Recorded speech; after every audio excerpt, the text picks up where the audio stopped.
Shows running all day long with new sports shows starting every 2 hours. Just like on your favorite cable sports channel, except GSMC Sports Network is absolutely free. Just search. Hello everyone and welcome back to the GSMC Fantasy Sports Podcast. Before we get into our third segment here on today's show, I do want to address a comment that Andre left right before the break. I promised I was going to get to it. I got an offer. Now he's not talking about his trade. He's talking about an offer he received, which is very interesting. I'd be giving K9, Chris Godwin, and Jamar Chase for Justin Jefferson and Josh Jacobs. And he says Pacheco, keeping my back of my mind, is my RB1. Now, I think this is a very fascinating offer. And I honestly would take it, even though you're losing a lot. Because at the end of the day, Jacobs and Pacheco are a very balanced running back room, my humble opinion. Because they're not guys who you would think would be like the superstars. They're not the Saquons of the world. They're not the... I'll throw Derrick Henry's name out there, even though I don't like him in the Baltimore Ravens offense, but the Derrick Henrys of the world. They're not those guys, but their balanced production will get you enough points. As RGQ says, any news on Josh Jacobs? What's wrong with him? Anyone know the finer details? This is news to me, actually, RGQ.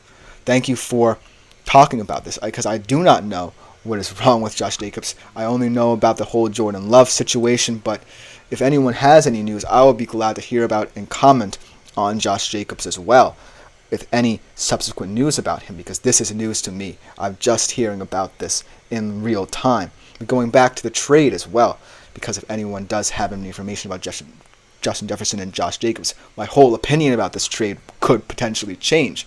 But still, looking at this trade for what it was, as Andre says, haven't heard anything, so that certainly alleviates some of my opinion. As RGQ did say, didn't practice today with an apparent undisclosed injury. So, with that up in the air, maybe my whole opinion about this trade potentially changes here. Because thank you for this information, RGQ. This is very informative for this trade. Because right now, I like this trade, but with the volume of players you're losing, and when I drop Godwin, Andre says I can get McConkey off waivers. Now that's an interesting proposition as well. If you're really strategizing with this one, there's so many different levels here. My mind is completely blown with this. But there's so many different levels to this, because this is a very interesting strategy that Andre could be employing here. He's saying he wants to drop Godwin after this trade is over to get McConkey. So, if that's your strategy, that's a very interesting strategy, because then you have a proven wide receiver one, and I actually liked McConkey. He did get that touchdown in that game against the Raiders, so I really think that when the Chargers do pass the football, look for Ladd McConkey to get a lot of targets. As Andre says again, if I trade Godwin, I meant haha. So once he trades Godwin, he's going to pick up another receiver in Ladd McConkey. And I like that idea. I like the fact that you're looking ahead, thinking about the different bases, but that Josh Jacobs injury is very interesting. So I want to say I wish I were non-committal on this, but for now, once we hear more about the Jacobs injury, because I hadn't heard about it at all before this, I do believe that that trade could be a good one for you. But we still have to hear a lot of different details about it as well. But it's also a very interesting strategy that Andre brings up, in that he could trade someone away and look to the future in terms of the waiver wire to acquire different pieces. But I do want to get into, thank you guys for all the craziness, I appreciate it, but I do want to get into my third segment of the day and talk about the Heisman odds. We haven't really talked about college football a lot with all the chaos that's been going on around the NFL. And I do want to step into the world of college football a little bit, because I'm really fascinated by the start of the college football season. I don't know if many of you out there are college football fans, but I really want to talk about these top 5 Heisman favorites, because it has drastically changed, as Andre already has his pick for Heisman. Jackson Dart, Heisman, we'll get to that in a bit. And Tap to Learn also adds Jacobs was limited, not a DNP, so probably minor. That's another information. So, Andre, to your point about your trade, I would do it, but also be wary of what Josh Jacobs' future holds. But let us get to this Heisman odds update here, as Andre already has an opinion about it. Now I'll get to that opinion as well. Let's start off going down from 5-1 with the current Heisman odds. Starting off at number 5, Jalen Milroe. Now, the thing about Jalen Milroe is, I watched the latter stages of the USF game. I think that Jalen Milroe has improved in the sense that he's not necessarily pushing too hard. But at the end of the day, they very well could have and should have, in my humble opinion, lost this game. And it's mainly because of the fact that Jalen Milroe did not get going for large portions of it. He's still, in some ways, very raw in how he thinks. But I do believe that there's real upside to him. At plus 1,200, he is kind of a long shot. And I kind of want to fade him after what I saw. And the offensive line now gives me a lot of trepidations. But at the end of the day, he's a very exciting player, at the very least in college football, who always will be in the conversation about college football talk in the future. So Jalen Milroe was someone who I'm really excited to see in SEC play, to see if he actually has improved to the point where I'm more confident in him as a true Heisman Trophy contender. But right now, after that USF game and after how USF for large portions of the game exploited that offensive line, I really have to see what the future holds for this new look Alabama team.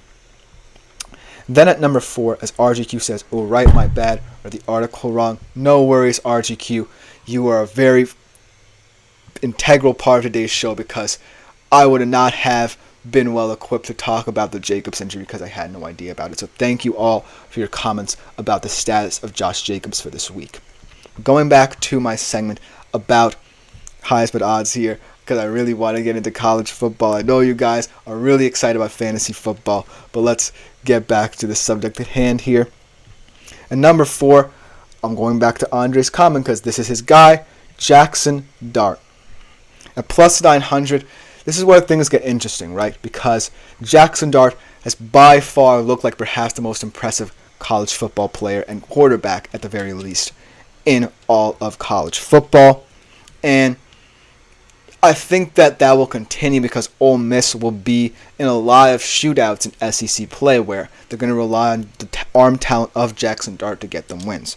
With that being said, I'm really concerned that he's not going to have, the high-profile wins that some of these players higher up in these rankings will have at the end of the season, because Ole Miss, they have a tough schedule. They play Georgia, they're lucky to miss Texas, and they play Alabama this season. So Jackson Dart will very much be in the spotlight for those games.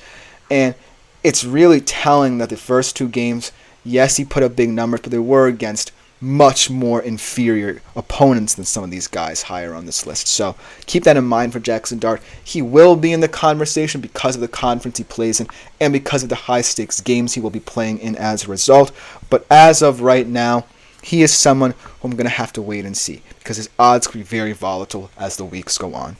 So Jackson Dart, take him with a grain of salt. It's a very bold and interesting pick, Andre, and I wouldn't mind it because he kind of came out of nowhere. So I would have liked that aspect of it, but for now, I'm a little bit wary of him.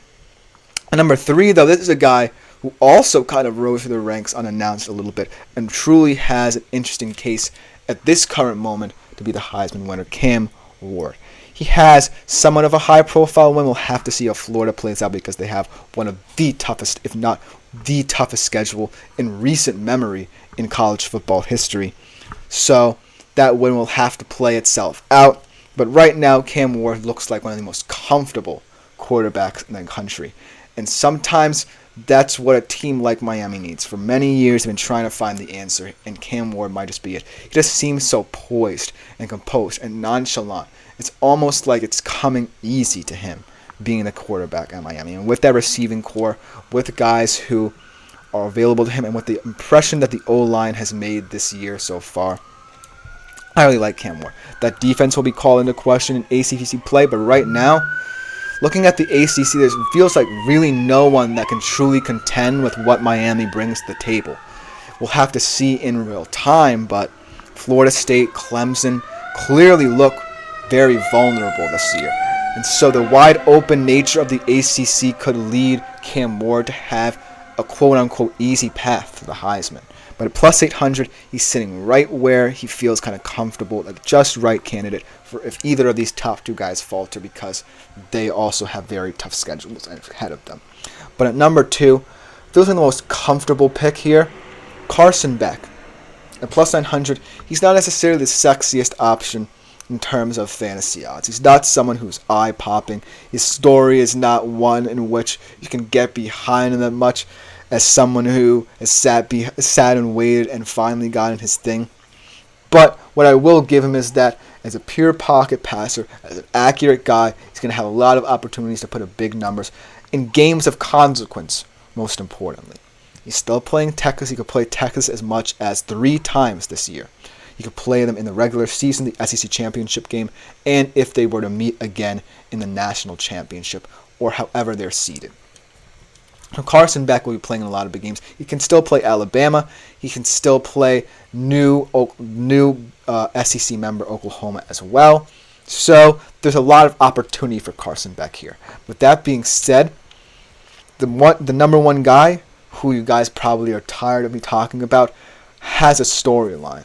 I don't really know how much storyline also plays into the winner of the Heisman race, but this guy really has had quite the journey ahead of him at number 1. And so, with all due respect to Carson Beck, who is still an incredible QB, deserves a lot of plaudits for what he's done with this Georgia team, the number 1 guy right now is Quinn Ewers. Let's talk about the whole maturation storyline here. To see where Quinn Ewers was in year 1, where he was injured in that game against Alabama, and who knows what would have happened in that game had he stayed in it, much like the Colt McCoy question as well. But as a Texas fan, I digress.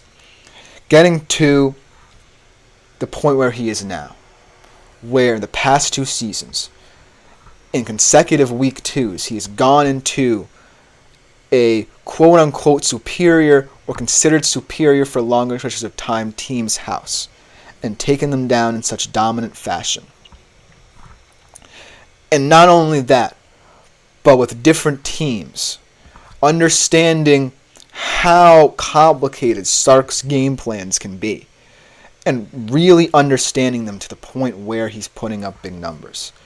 I think he's the rightful at plus 550 favorite for the Heisman Trophy.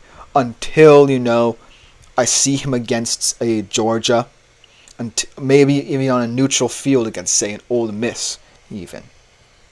Quinn Ewers right now just feels like the guy. He feels like he has a story behind him. He may not have the hype surrounding him like Caleb Williams did, or former quarterbacks in the past. Maybe Johnny Manziel comes to mind. But his story about his maturation to get to this point, where he's competing at a high level against teams that Texas perhaps would have lost to in the past. Quinn Ewers certainly deserves a lot of plaudits, and I wouldn't be surprised if in New York he's anointed the newest Heisman Trophy winner. Let me know what you guys think in the comments. Andre did leave his opinion, and I wouldn't be too mad at a Jackson Dart Heisman win either, but Quinn Ewers is my guy. I follow his college career for many years now, so I really hope that it's him. But let me know what you think in the comments as well, because it's not just about me, it's about you as well. But we'll take a short break, and coming up, we turn our attention to Thursday Night Football, tomorrow night's game, a very important divisional game between the Bills and the Dolphins, and an overall betting preview. We'll be right back to talk about that.